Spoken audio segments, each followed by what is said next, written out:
Despite all the advancements of modern society, people still find ways to fall through the safety nets and put themselves in danger. Some people are so dumb, no amount of health and safety regulations can keep them around past their self-inflicted expiry date. So without further ado, let's marvel at the unfortunate souls who selected themselves out of the gene pool, winning a posthumous Darwin Award in the process.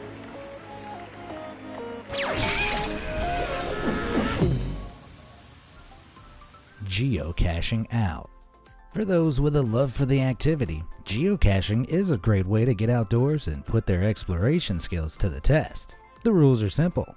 Use some form of GPS alongside other navigational techniques to find hidden geotag containers in the great outdoors. Once the container is found, you sign the logbook inside and hide it ready for the next geocacher to find. Sounds enjoyable, but for 4 geocachers in the Czech Republic in 2018, their lack of common sense turned fun into fatalities. According to reports, weather warnings of storms and torrential rains weren't enough to stop this group heading out on their exploration, which wouldn't be so bad had their destination not been this extremely long underground waterway. I wouldn't even go in there in the sunshine. But the group still ventured in, and when the storm pushed a huge wave through the tunnel, the extent of their mistake quickly became apparent. While 2 of the explorers survived being swept down the tunnel, the other 2 weren't so lucky. Carried away into a powerful river, they soon drowned and were later found washed up along the shoreline. Worst of all, they never found the geocache. Going on a treacherous trip like that, they should have known they were taking a one-way path to geocaching out. Corona Kiss. If you're a normal, sensible person, you probably understand that people with infectious diseases are probably best given some space. But a man from the Indian state of Madhya Pradesh chose to reject this approach completely after he started telling people he could heal illnesses like coronavirus by kissing their hands. Unbelievably, superstitious folk began taking him up on the offer by the dozen. But with the contact between the healer's lips and countless hands, it wasn't long before, unbeknownst to him, the healer caught coronavirus. And with each hand he kissed, he unwittingly began passing the virus on to other people. Ultimately, 19 people were infected after coming into contact with the deluded healer, though they didn't have to wait long for justice to be administered. By the time the 19th person had been diagnosed, the healer had died from the virus. As far as I can tell, no amount of kissing is going to bring him back. And hopefully, nobody tries. Sanitized sipping. With all the delicious drinks available in our modern society, this next story will leave you asking, just why? That's because in June 2020, a number of people in Santa Fe, New Mexico decided to try drinking hand sanitizer, likely as a substitute for alcohol. Now, it goes without saying that hand sanitizer isn't good for you, but unlike most sanitizers, this particular brand happened to contain methanol, a highly toxic substance. Out of the individuals who were found to have consumed the sanitizer, 1 was left permanently blinded by methanol poisoning, 3 were in critical condition, and 3 more died almost immediately. So unless you want an agonizingly painful death where your insides feel like they're on fire, opt for a tequila shot, not a sanitizer slammer. Eccentric tastes. Ridiculous deaths are nothing new for humans. Indeed, the ability to die in a ridiculous manner seems to go beyond any particular era. This is proven by the story of one man who died on July 14, 1908 in Goldfield, Nevada. The man, whose name remains unknown, was found dead in the street next to an empty tub of library paste. This was a type of glue-like adhesive used to bind paper and was mostly made of water and flour. Apparently being unable or unwilling to acquire an alternative food source, he tucked into the paste, eating most of it. Unfortunately though, the batch that this fellow had fished out of a trash can appeared to have turned bad, or possibly even solidified in his body while he ate it. Not that it's advisable to consume library paste in the first place, but this guy's meal choice ultimately cost him his life. His unusual demise is commemorated in a gravestone referred to by Goldfield's locals as the Paste Eater's Grave. While truthfully the guy was probably just super hungry, it doesn't change the fact that this is one seriously embarrassing way to be memorialized. Needing to vent. When the staff at 17th Street Market in Delhi in Knoxville, Tennessee opened up shop one morning in June 2019, they expected a day like any other. However, when they turned the in-store stove on, ready for the day's hot food, they never expected the screaming that began coming from inside the building's ventilation duct. When police arrived soon after, they were able to figure out who the source of the screams were. It turned out a heavily intoxicated man had climbed onto the store's roof the night before and attempted to climb down the vent and into the store. But horrifyingly, the vent proved to be too small to fit through and he became thoroughly wedged. When the morning crew came into work and started the cooker, the heat transferred up the vent, making the metal walls incredibly hot. By the time the police pulled him out, he was already badly burnt and unconscious, and he expired in the hospital a few days later. Whatever's waiting for him on the other side, at least it can't be much worse than the way he went out. Spray paint pariah. You don't have to be smart to be a criminal, but it certainly helps if you're planning to stay alive for a while. But smarts were not the strong suit of a man from South Carolina who robbed a Sprint phone shop back in 2009. Moments before the robbery took place, the man spray painted the entirety of his face in an attempt at a disguise. Naturally, there's a reason robbers tend to favor balaclavas and masks over this unique approach. Neither of those two other options are lethal to breathe in.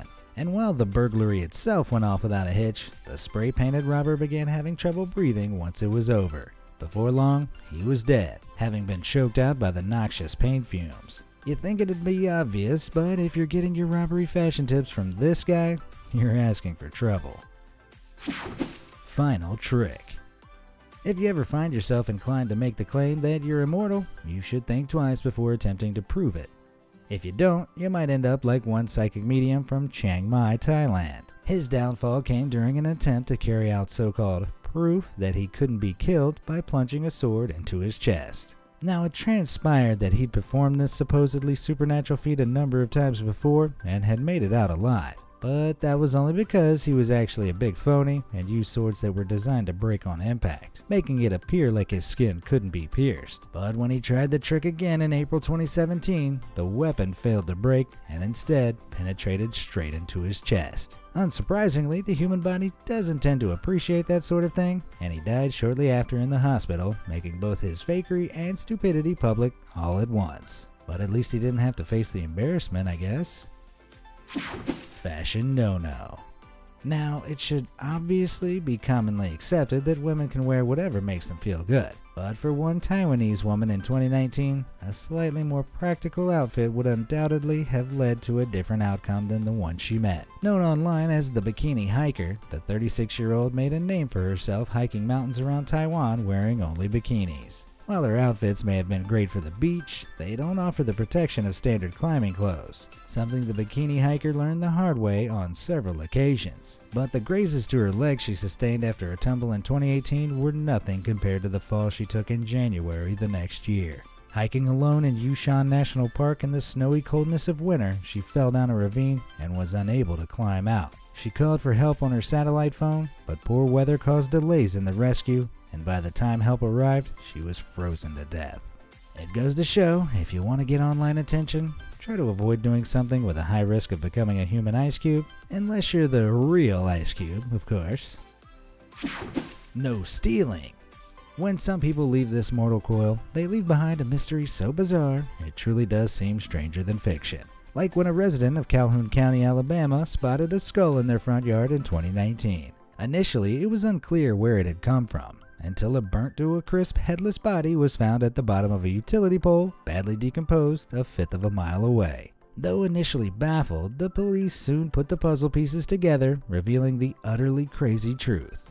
The man had been attempting to illegally wire up his home to the street's electricity to get it for free. Unfortunately, though, he didn't seem to have the first clue what he was doing, nor did he understand how dangerous playing around with power lines was. At some point during the attempt, the man made contact with the live wire, shocking himself to death. But how did his head end up so far down the road? Here's the weirdest part of all. The neighbor who discovered the skull claimed his dog has dragged it there, apparently having torn it from the electricity-fried body. Pretty shocking, right? Pain for fame. In the world of online entertainment, it takes a lot of work to make great content and get it seen by as many people as possible. Trust me, I know. And sometimes you have to take risks to reap the rewards. But one Spanish YouTuber tried to reach too high too soon by taking a risk that most definitely didn't pay off. Breaking into a cement factory in the dead of night with a friend, the YouTuber hoped to kick up his numbers from the 6 subscribers he had with an extreme stunt. While wearing a parachute, he climbed to the top of a 165-foot tower, and when the moment was right, he jumped. But disaster struck as he realized his parachute wasn't opening. With nothing he could do, his friend watched on in horror as the reckless attempt at online recognition ended with a loud thud. Ouch. The YouTuber didn't survive, so obviously that's not a good way to get subscribers. But if you're interested in learning more about how to avoid a humiliating demise, subscribing to Be Amazed is the best way to do it. With daily content and regular updates to the Darwin Award series you're currently watching, I guarantee you won't regret it. Sting operation. In life, some of the things we assume are universally understood to be bad ideas are occasionally seen as great ideas by the dimmer folk among us. Like how if I were to ask you to swallow a mouthful of wasp spray, you'd probably think I'd lost my mind. But in 2019, Boone County, West Virginia saw the rise of an alarming trend. People had begun using wasp spray as an intoxicant, and it turned out to be about as safe as you'd expect. While some reports emerged of milder symptoms after use, including extreme swelling and redness of the hands and feet, as well as erratic behavior, other cases were more serious. 3 people died after the harmful spray triggered allergic reactions following repeated usages, proving to whoever was too dumb to see it before. You don't inhale wasp spray. Shouldn't that be obvious? Go-kart departure. When you think of motor racing accidents, you probably picture high-speed sports cars flipping over a load of times and exploding. But as this next story proves, not all demises on the track are so morbidly mesmerizing to behold. One night in August 2019 at the Showtime Speedway in Florida, 2 people snuck in and started racing around the track in go-karts. But while zooming along, one of the rookie racers failed to spot a guardrail across the lane he was driving in, and he crashed into it at full speed. Wearing no helmet and with no safety harness on his go-kart, he took the full force of the impact and was later declared dead in the hospital. As far as badass ways to die go, death by go-kart has to be last place over the finish line. Taking a tumble. Sometimes generally smart people make incredibly stupid decisions. And in the case of one Philadelphia medical student, one awful decision came at an extremely high price. For reasons unknown, the student had decided it'd be a good idea to jump between the rooftops around his apartment in the northern side of the city. But after several successful jumps, his luck ran out. On his final leap, he came up short and fell 2 stories to the ground below. Though the fall might have seemed survivable from afar, he hit his head on the way down, which proved fatal almost immediately. The unfortunate incident provides an important lesson. It doesn't always take plummeting from 160 feet for a fall to be fatal. And making the foolish decision to mess around at even a slight elevation can prove fatal. You'd think a medical student would know this, but perhaps he hadn't reached the jumping across rooftops part of the course yet. 'Tis only a flesh wound. Some people love to live life on the edge, like these guys, who captured themselves performing a practice known as car skiing, whereby a car turns sharply at speed, allowing it to drive on 2 wheels. 2 of them even made the brazenly stupid decision to lie in the road during the stunt. While these fellows will likely meet a deadly end if they keep it up, their love of risk-taking hasn't caught up with them yet. But in August 2019, one Brazilian man's disastrously dumb, drunken risk-taking did indeed catch up to him. When he and his friends stumbled across an orange snake with white and black stripes, instead of heeding nature's natural color warning, they did the opposite. With the misplaced confidence only excessive drinking can afford, the man picked up the snake in his bare hands and waved it around, mocking the creature. Reportedly, this was normal behavior for the man, and something he'd often be seen doing after a few too many beverages. But the reptile would have the last laugh because it just so happened to be a coral snake, one of the most venomous species in the world. Eventually, it decided enough was enough and bit the man on the hand. At first, he laughed it off and continued to hold the snake. But mere moments later, he was on the ground fighting for his life as the venom made its way around his body. By the time he made it to the emergency room, it was already too late. I don't know what they taught this guy in school, but I can tell you one thing, first-hand experience is absolutely not the best way of learning about how snake venom works. Don't make a scene. For many people who have done bad things in their life, there's often a turning point at which they begin to seek redemption. On the other side of the coin, some people are total pieces of work right up until their final moments. Like one unpleasant man from Cornamont, France, whose drunken plan to hassle the customers and staff of a kebab restaurant one evening in May 2019 proved a fatal mistake. After shouting obscenities, insults, and threats at the people in the restaurant, he proceeded to punch through the front window, severely injuring himself in the process. His lacerations were so bad that within minutes he was on the floor, quickly growing pale. But even as his final moments of consciousness slowly faded away, he continued his barrage of verbal abuse of the people around him. Going out with a bang is a desire for many people, but I wonder how many hope that bang's followed by the smashing of glass and a dictionary's worth of swear words. French swear words at that. Sacre bleu. Weight problem. It's a very real fear for many people that one day they'll bend over and their pants will split from having gained too much weight, or that a chair will collapse when they sit on it. Of course, neither of those are necessarily fatal, but what one unfortunate Canadian tourist experienced in his final moments in Chiang Mai, Thailand can be described as true fatal embarrassment. Disaster struck for the Canadian when he attempted to ride a zip line across a forested creek. While the recommended max weight for zipliners at the spot was 275 pounds, the man reportedly weighed upwards of 300 pounds. It remains uncertain whether he disclosed his full weight or whether the organizers decided to turn a blind eye to his obesity. But regardless, the outcome proved a man of his size should never have been allowed to take the plunge. That's because the moment he leapt from the platform, the rope and safety locks pulled tight and immediately broke, sending him plummeting 160 feet into the forest below. As you can imagine, it was far from a soft landing and ultimately proved fatal. Of course, the accident wasn't entirely this man's fault. There was clearly some serious negligence on the part of the people running the zip line, but there's no denying being obese enough to snap a harness and fall to your death is one of the most humiliating ends imaginable. A dangerous mix. It doesn't take a genius to know that mixing flammable compounds together without understanding the effects is an outrageously dumb idea. But unfortunately, that realization never occurred for one man from New Zealand back in 2018.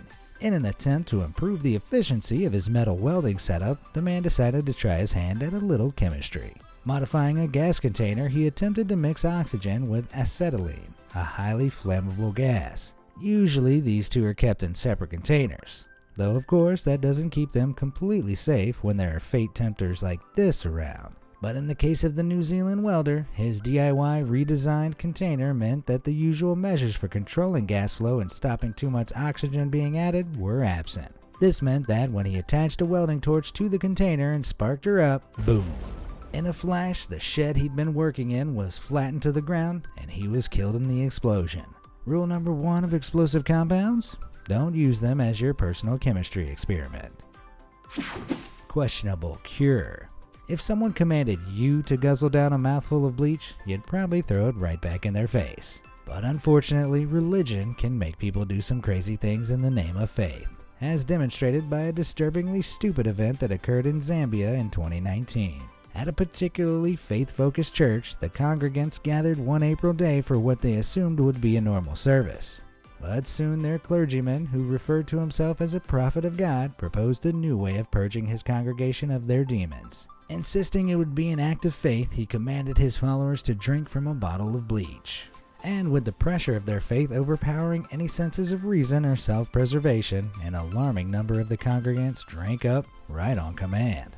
As a result of blindly following a man who, by all means, appeared to be insane, 27 of the churchgoers died, and another 18 were put in critical condition. The lesson here is clear. If your local spiritual leader asks you to do something this dangerous, tell them where to stick it.